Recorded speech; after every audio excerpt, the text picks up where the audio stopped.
সুপ্রভাত বন্ধুরা, আপনাদের সবাইকে স্বাগত জানাই হিমাচল প্রদেশের এই সুন্দর জায়গাটায়। এই জায়গাটির নাম হচ্ছে বানি। কালকে আমরা এখানটায় ক্যাম্পিং করেছিলাম।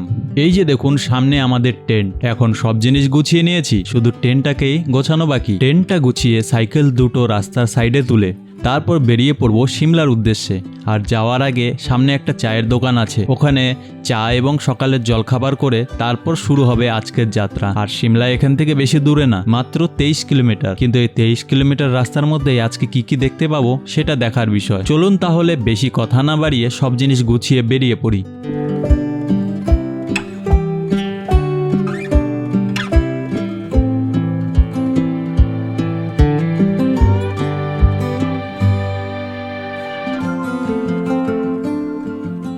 সকালের জলখাবার খেয়ে নিলাম, তারপর এই যে পেট্রোল পাম্প দেখতে পাচ্ছেন, ওখান থেকে জল ভরে নিয়ে এলাম। এবার আস্তে আস্তে এগিয়ে যাচ্ছি সিমলার দিকে। আর একটু সামনে আসতেই পেয়ে গেলাম একটা বেশ ঢালু রাস্তা। হিমাচলে এসে একটা জিনিস বুঝেছি, এখানে রাস্তার প্রত্যেকটা টার্নিংয়ে কিছু না কিছু নতুন জিনিস দেখতে পাওয়া যায়। তো এখন আমরা যে জায়গায় দাঁড়িয়ে আছি, সামনে একটু ভালো করে দেখুন। পাহাড়ের গায়ে ধাপে ধাপে চাষের জমি করা রয়েছে, একটার পর একটা স্টেপের মতো। দূর থেকে দেখতে একেবারে অন্যরকম লাগছে।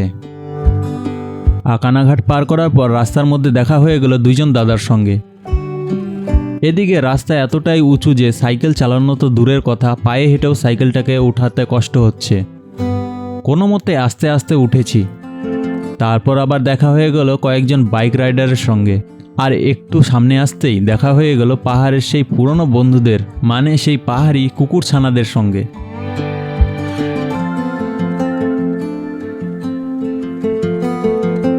তো বন্ধুরা, আমার পেছনের বোর্ডটি একবার দেখুন। এখান থেকে সিমলা মাত্র 14 কিলোমিটার। এরপর একটা ছোট টাউনে ঢুকলাম। এখান থেকে ক্যাম্পিংয়ের জন্য কিছু জিনিসপত্র কিনে নিলাম।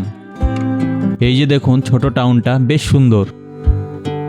এবার এখান থেকে একটা হোটেলে খাবার খেয়ে নেই। তো বন্ধুরা, আর একটা সমস্যা হয়ে গেল, পকেটের টাকা একবারে শেষ।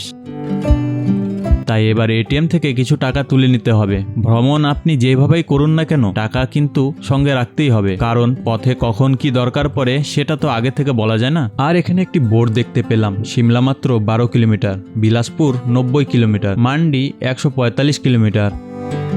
খাবার খাওয়ার পর আবার সাইকেল নিয়ে বেরিয়ে পড়লাম। আর একটু এগোতেই সামনে এমন সুন্দর রাস্তা আর এমন সুন্দর একটা ভিউ পেলাম যে সাইকেলটা থামিয়ে দিলাম। সাইকেল রেখে আবার একটু হেঁটে গেলাম জায়গাটা দেখতে। নিচে তাকিয়ে দেখি পাহাড়ের নিচে অনেক ঘরবাড়ি, তার মাঝে চাষের জমি, আর চারপাশের ভিউটা সত্যি প্রচণ্ড সুন্দর। তো বন্ধুরা, এই জায়গাটা আপনাদেরকে কেমন লাগলো? আর সামনে তাকালে দৃশ্যটা আরও সুন্দর। নিচে ঠিকমতো কিছু দেখাই যাচ্ছে না, শুধু ছোট ছোট বাড়িঘর। দূর থেকে মনে হচ্ছে সবকিছু যেন খেলনার মতো। কিন্তু যতই ওপরে উঠছি ততই শরীরটা কেমন হয়ে যাচ্ছে। অল্প একটু সাইকেল চালাতে হাঁপসে যাচ্ছি, কারণ আমরা অনেকটাই ওপরে উঠে এসেছি। আর বন্ধুরা, এই জায়গা থেকেই একটা জিনিস দেখতে পেলাম, সিমলা টাউন, সিমলার সেই বিখ্যাত টয় ট্রেনের রাস্তা। চলতে চলতে হঠাৎ করেই আমি এই টানেলের মধ্যে ঢুকে পড়লাম। টানেলে এসে এখান থেকে ব্যাক করার সময় দেখলাম যে রাস্তা অনেকটা দূরে।